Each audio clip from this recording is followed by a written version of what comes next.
No need to wait, kids. You need not switch channels. Sit back, relax, and join Kuya Bernard in this week's edition of Once Upon a Saint.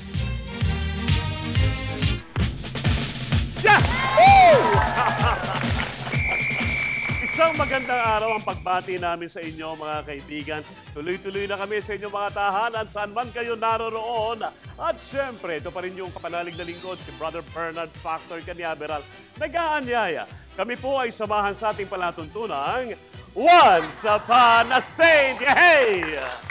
Ito lamang po ang tanging palatuntunan sa telebisyon kung saan nalalaman natin ang totoong buhay at pakikipagsapalaran ng mga tunay na superheroes. Sila'y walang iba kung hindi ang mga banal. Yehey! 2 dekada na at syempre kasama pa rin natin ang mga mag-aaral mula sa Nagkaisang Lion Elementary School. Akalain nyo yun ha, dati magkakahiwalay pala yan pero nagkaisa na. Nagkaisang nayon. Anong mga nayon yan? Pero anyhow, kami po'y natutuwa at syempre, tayo ay naririto pa rin sa parokya ng San Isidro Labrador na ating matatagpuan dito sa Villanueva, Subdivision, Novaliches, Quezon City. Villanueva. Akala ko Villanueva. Pero it almost sounds the same and means the same. Villanueva. At syempre, Father Alvin Balian, maraming salamat po sa pagbibigay sa amin ng pagkakataon na makapag-shooting dito sa inyong lugar. And of course, sa ating magandang katikista na ang pangalan ay Miss Rochelle Amag. At syempre sa ating nakapanayam last Saturday kay Neneng Salvador. Maraming salamat po. At sa ating mga taga-panood, kung nais nyo po na kami makapag-shooting sa inyong lugar ng inyong palatuntunang Once Upon a Saint, tumawag lamang po kayo sa aming opisina at hanapin nyo ang sexy at magandang si Rachel Bahamonde. Yehey! And Father Rock, maraming salamat. The former National Director, Father Rock da Costa, CSC.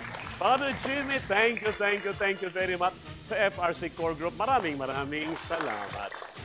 Uy, tanungin pa rin natin ang mga bata kung ano masasabi nila sa kanilang parokya. Ang aming parokya, ate, ay pagpasok pa lamang sa aming parokya ay mararamdaman mo na ang katahimikan at ang Diyos. Wow, ang katahimikan at ang Diyos. Go ahead, ate. Yes. Aming parokya ay nakabibighani. Ito ay nakabibighani tuwing pumapasok pa lamang ako sa aming simbahan upang magdasal. Nagsisimba ka ba dito lagi? Wow. At siyempre si ate, ano masasabi? Ang aming simbahan po ay maganda. Bakit po? Dahil maraming mga halaman na nakatanim at puno. Ito rin po ay nagpapaganda ng ating kalikasan. Oo nga naman, ha? Ano lang yan, ha? Laudato Si, ha? Maraming salamat sa mga bata. Pero mga bata, meron akong tanong sa inyo. Kasi siyempre, meron tayong kwentong banal, di ba? Kaninong kwento ito? Ang totoong buhay at pakikipagsapalaran ni St. Louis de Marillac. Si St. Louis de Marillac ay, complete the sentence. Ano natatandaan ninyo sa kanyang kwento? Siya ay, sige, sino pwede? Who would like to say? Who would like to add that? Complete the sentence. Siya ay, si St. Louis de Marillac ay, walang mali at walang tama. Go ahead, yes? Siya ay walang ina. Walang ina. Born out of wedlock. Hindi niya nakilala ang nanay niya. Ano pang masasabi natin? Yes. Oh, yun nasa likod. Daki na ate. Ano masasabi natin? Yes. Ano daw po? Siya ay tinuring na pamilya, ngunit hindi kasama sa kanyang samahan. Tagapagmana. Ang hirap nun, ha? Kumbaga, you're inside but you are outside. Ano pa nasasabi natin? Siya ay, ano mapasasabi natin? Ano natatandaan ninyo, ha? Yes, kuya. Okay. Madasalin. Very good. Ano pa? Ipasa natin. Sino pa? Ano pa natatandaan? Ikaw, kuya, ano natatandaan natin, ha? Si St. Louis de Marillac ay, anybody else? Ano pa natatanda? Huwag po tayo nahiya. Kung ano lang nalaman natin. Di ba, ang haba ng kwento ko ng mga nakaraang linggo, siya ay Nagkaroon ng pangalawang ina ng Madras. na madrasta ng pangalan ay Antonieta. O, alam pala natin. Pero nagkaroon siya ng asawa na ang pangalan naman ay Anton. Mabait pa o? Saan ba si Anton?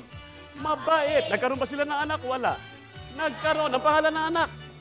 O alam naman pala. Akala ko na may walang naintindihan.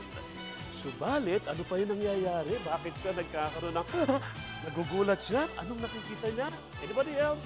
Ano nakikita? Go. Go, anak. Tayo. Pari Yes. sa kanyang vision.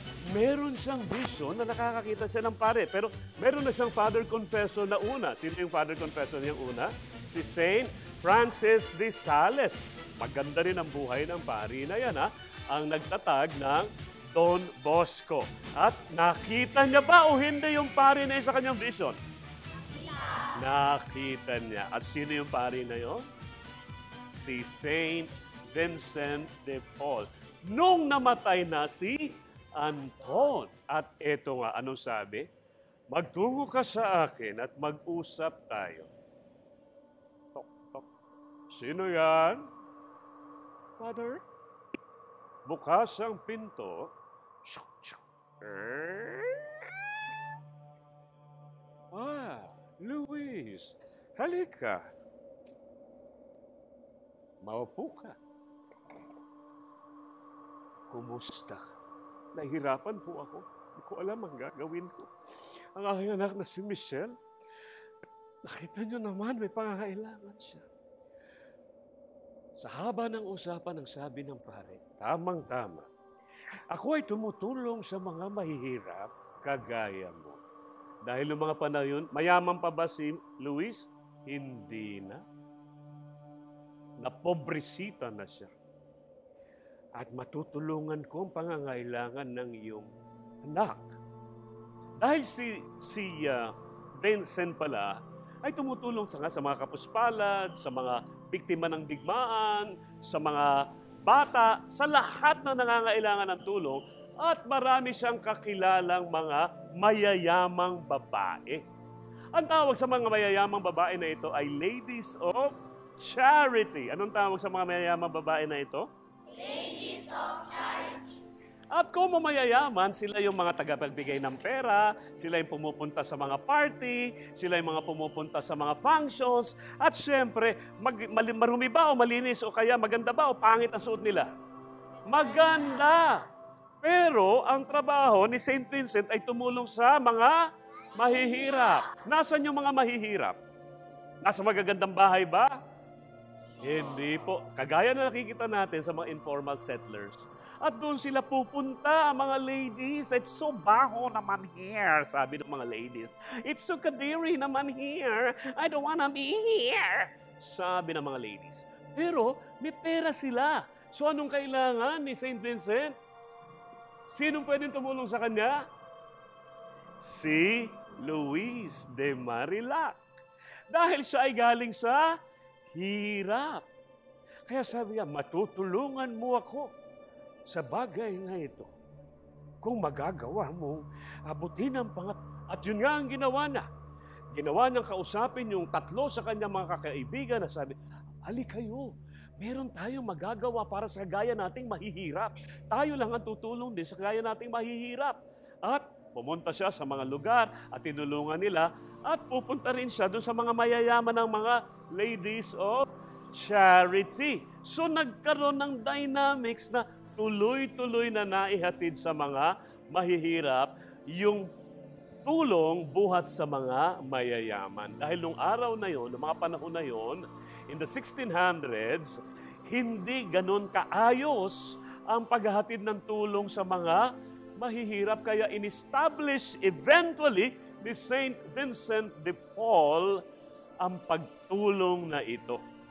Later on, sabi niya, nakita niya yung kabanalan sa puso dahil, one, bago sila gumawa, anong gagawin? Unang-unang dapat gagawin? Magdarasal. Taas ang kamay ng mga batang bago gumawa. Pagkagising sa umaga, nagdarasal. Ayan, mga kaibigan, ha? Totoo ba yan na paggising sa umaga, nagdadasal ka agad? Palakpakan natin ang mga bata. At syempre, bago matulog sa gabi, dapat ay taas ang mga kamay ng mga nagdarasal. Palakpakan natin muli ang mga bata. So, ang sikreto pala, para wag mapagod, para wag mahirapan, para wag magproblema, ay parating magdasal. kasal. At ito ang sikreto ni St. Louis de Marillac. At nakita ni St. Vincent, nung una ayaw siya sanang tulungan, pero nakita niya yung dedication, yung commitment, yung gawain. Alam niyo yon? Last time nakita natin, na-interview natin si Ma'am Rochelle, di ba? Nakita niyo yung commitment, na-interview natin din si Nanay Neneng, di ba? Yung dedication, at nakita rin natin yung passion, narinig natin din si Father Alvin, di ba? Sa pagbuo ng gawain na maglingkod sa Diyos. Ang sabi ni Vincent de Paul, dahil dyan, gusto siya na kitang bigyan ng pagkakataon na magtayo ng sarili mong kongregasyon. Dahil meron ng Vincentian order para sa kalalakihan, pero wala pa sa kababaihan. Tuwang-tuwa! Si Louis, sabi niya, tuwang-tuwa siya. Kaya kumuha siya ng tela, suot ng mga peasants na kulay blue at gray. At nung araw, meron pang cornet, yung pahabang gano'n ng mga, yun ang kanilang sinuot. At binasbasan sila ni St. Vincent de Paul. At tinawag ang kanilang kongregasyon na Daughters of St. Vincent de Paul.